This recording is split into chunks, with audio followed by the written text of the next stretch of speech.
India market invest মাইন্ডসেটে আপনাদের স্বাগত। যারা চ্যানেলে নতুন এসেছেন তাদের কোনো প্লিজ চ্যানেলটাকে সাবস্ক্রাইব করবেন, লাইক করবেন, বেল আইকনটা প্রেস করবেন, তার সাথে অল বাটনটা প্রেস করবেন, তাই নোটিফিকেশনটা কিন্তু সঙ্গে সঙ্গে আপনাদের কাছে কি পৌঁছাবে।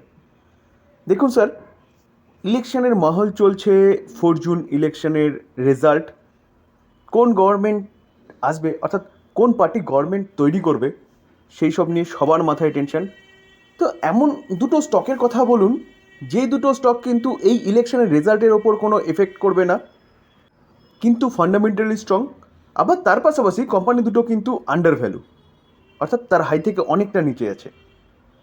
তো চলুন দেখে নিই ওই দুটো কোম্পানি কোন কোম্পানি এবং কেন আন্ডার ভ্যালু, সেটা নিয়েও আলোচনা করব। তার পাশাপাশি এই ইলেকশনের মাহল, অর্থাৎ 4 তারিখে যে রেজাল্ট ডিক্লেয়ার হতে চলেছে ইলেকশনে, যেই পার্টিই করুক না কেন এই দুটো কোম্পানির মধ্যে কিন্তু কোনো এফেক্ট পড়বে না, এই দুটো কোম্পানির বিজনেস। প্রথম কোম্পানির নাম কি? প্রথম কোম্পানি হচ্ছে টাইটান। দেখুন স্যার, মার্কেট হাইয়ে চলছে। তো মার্কেট হাইয়ে চলছে মানে প্রায় প্রতি কটা কোম্পানি কিন্তু এখন তার 52 খায়ের কাছাকাছি রয়েছে। তো সেই জায়গায় দাঁড়িয়ে দেখলে দেখা যাবে এই কোম্পানিটা ফান্ডামেন্টাল স্ট্রং কোম্পানি এবং নিফটি 50-র পার্ট। যেই কোম্পানিটা তার হাই থেকে কিন্তু অনেকটা ডিসকাউন্টে চলছে। দেখুন মার্কেট ক্যাপ দেখলে বুঝতে পারবেন কোম্পানিটার মার্কেট ক্যাপ 3 লাখ কারোর। তো একটা লার্জ ক্যাপ ক্যাটাগরির কোম্পানি, যেই কোম্পানিটা কিন্তু তার হাই থেকে অনেকটা ডিসকাউন্টে চলছে। কত দেখুন, 3380। যদি আমরা তার হাই দেখি তাহলে 52 খাই দেখলে দেখা যাবে কোম্পানিটা কিন্তু 3886 মেরেছিল। তো সবার প্রথমে কোম্পানিটা কী কাজ করে? কোম্পানিটা হচ্ছে টাইটান মেইন যদি বিজনেস বলেন, 80 থেকে 85% বিজনেস করছে কিসের ওপরে? জুয়েলারি সেগমেন্টে, জুয়েলারি এবং ডায়মন্ডের। তো তানিস্ক হচ্ছে কোম্পানিটার ব্র্যান্ড। তো কোম্পানিটা 80 থেকে 85% এই টোটাল বিজনেসের মধ্যে কিন্তু জুয়েলারি বিজনেস রয়েছে 80 থেকে 85%।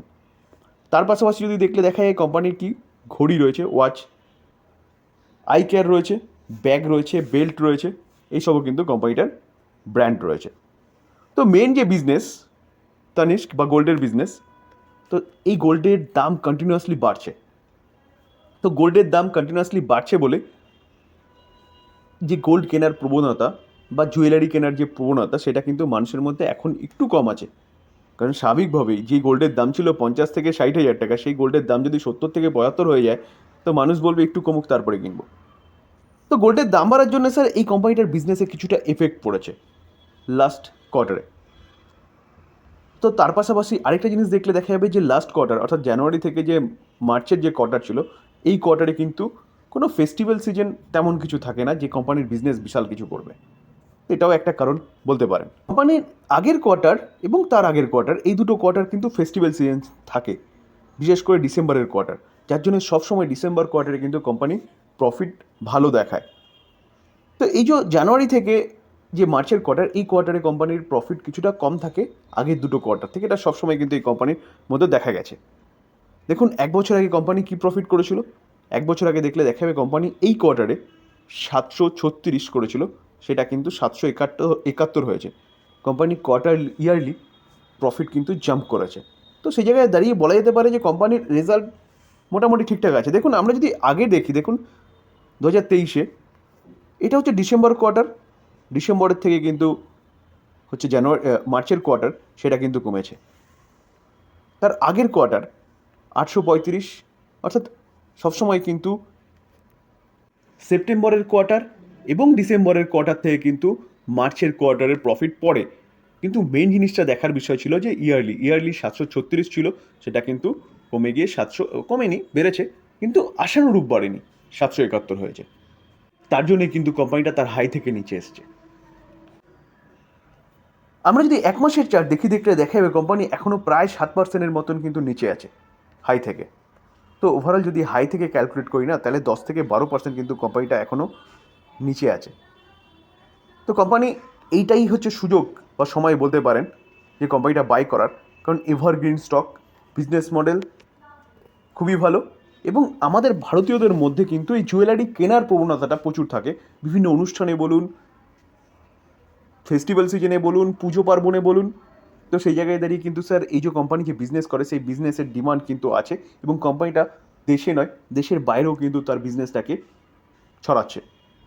তো এই কোম্পানি নিয়ে কিন্তু আপনি চিন্তাভাবনা করতে পারেন যে এই কোম্পানির বিজনেসকে কিন্তু কোন কোন গভর্নমেন্ট আসছে, সেই গভর্নমেন্ট যেই গভর্নমেন্টই আসুক না কেন, সেই গভর্নমেন্ট কিন্তু এই কোম্পানির বিজনেসকে তেমন কিছু এফেক্ট ফেলতে পারবে না।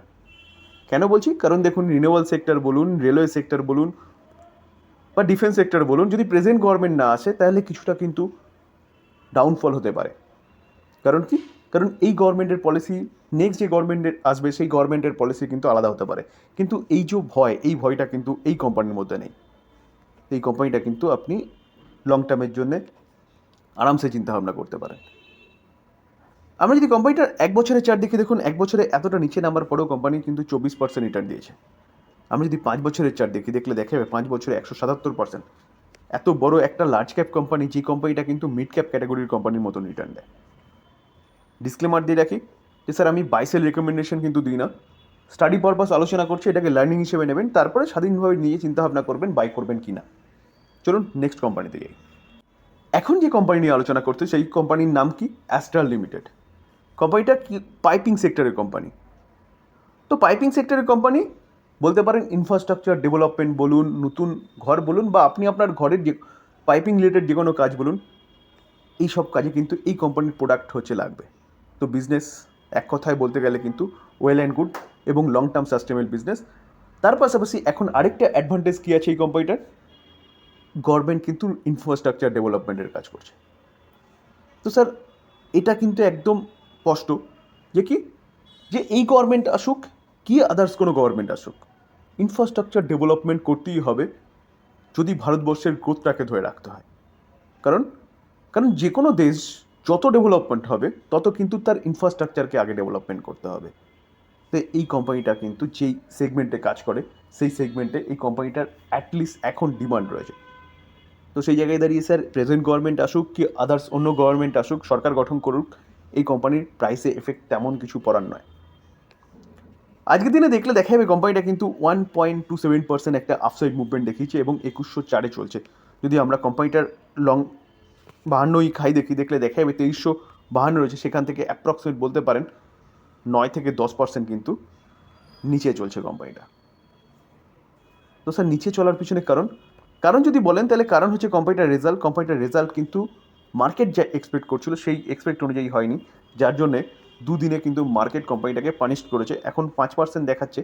তো হাই থেকে দেখলে দেখা যাবে কোম্পানিটা কিন্তু তার হাই থেকে অ্যাপ্রক্সিমেট 9 থেকে 10%, এটা আমি একটু আগে বলছিলাম যে 9 থেকে 10% নিচে আছে।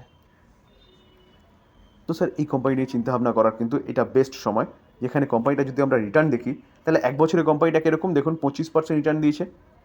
আমরা যদি কোম্পানিটার 5 বছর রিটার্ন দেখি, দেখলে দেখা যাবে 5 বছর 279% রিটার্ন দিয়েছে।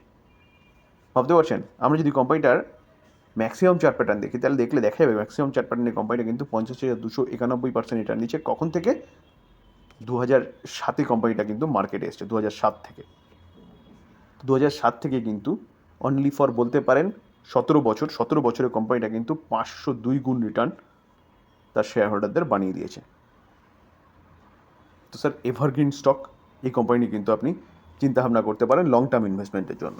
স্যার, আমরা যদি মার্চ 2013 থেকে কোম্পানিটার কোম্পানিটার প্রফিট দেখি, তাহলে নেট প্রফিট দেখলে দেখাবে কোম্পানিটা দেখুন 61, 79, 78, 102। 102টা কোথায় এসছে দেখুন, 145, 145টা 176, 197, 197টা 250, 250টা 204, 490, 472, 472টা কত 546। তাহলে কোম্পানি কিন্তু কন্টিনিউয়াসলি তার যে প্রফিট সেটাকে কিন্তু বাড়িয়ে গেছে মিনস কোম্পানি বিজনেস ভালো করছে বলতে পারেন।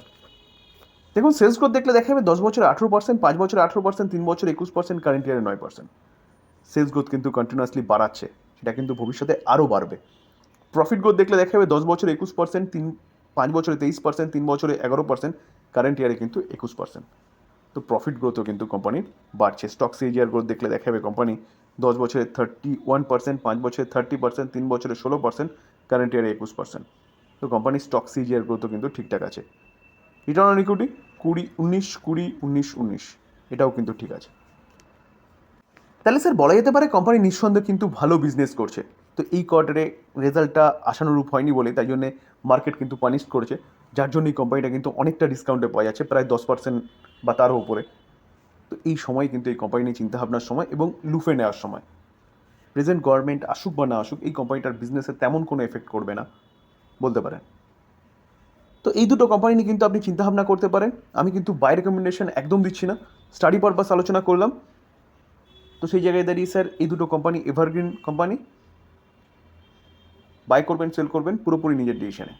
আলোচনা এই পর্যন্ত। যদি আলোচনা ভালো লাগে, যারা চ্যানেল নতুন এসেছেন তাদের বলবো প্লিজ চ্যানেলটাকে সাবস্ক্রাইব করবেন, লাইক করবেন, বেল আইকনটা প্রেস করবেন, তার সাথে অল বাটনটা প্রেস করবেন, নোটিফিকেশনটা কিন্তু সঙ্গে সঙ্গে আপনাদের কাছে কি পৌঁছাবে। থ্যাংক ইউ, ভালো থাকবেন।